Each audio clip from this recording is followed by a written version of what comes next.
Jak savol az geometriya korknem. Har yak tarafı 8 kunci muntazam 5,75 santimetr boshad, perimetri 10 ro yobe. 8 kunca چی معنی داره؟ 8 طرف دارد. 8 طرف دارد. کشیدم با اوضاع گروه کنیم. 2 3 4 5 6 7 8 و منتظم چی معنی دارد؟ منتظم معنی برابر. این بسیار توضیح شد. بایا برابر.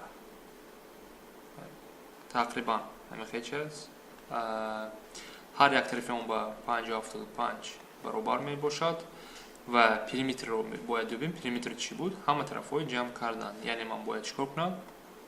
5,75 رو با 8 باید ضرب کنیم. یعنی ضرب کرده میتونن. من این رو به کسری گردانم. این بتونه 3 تقسیم 4 کسری هم گردانه میتونیم. ضرب 8 با کسری 9 درست اول گردانیم چی میشد؟ 23 تقسیم 4 ضرب 8 میشد. بعد اینها اختصار میشود 2 و در آخر 46 سانتیمتر. یعنی جواب ما 46 سانتیمتر. یعنی یک بار 5,75 ضرب کرده میتونستیم. ضرب 8 چی میشود؟ 9 4 در خاطر 56 4 در 60 با 9 میشود.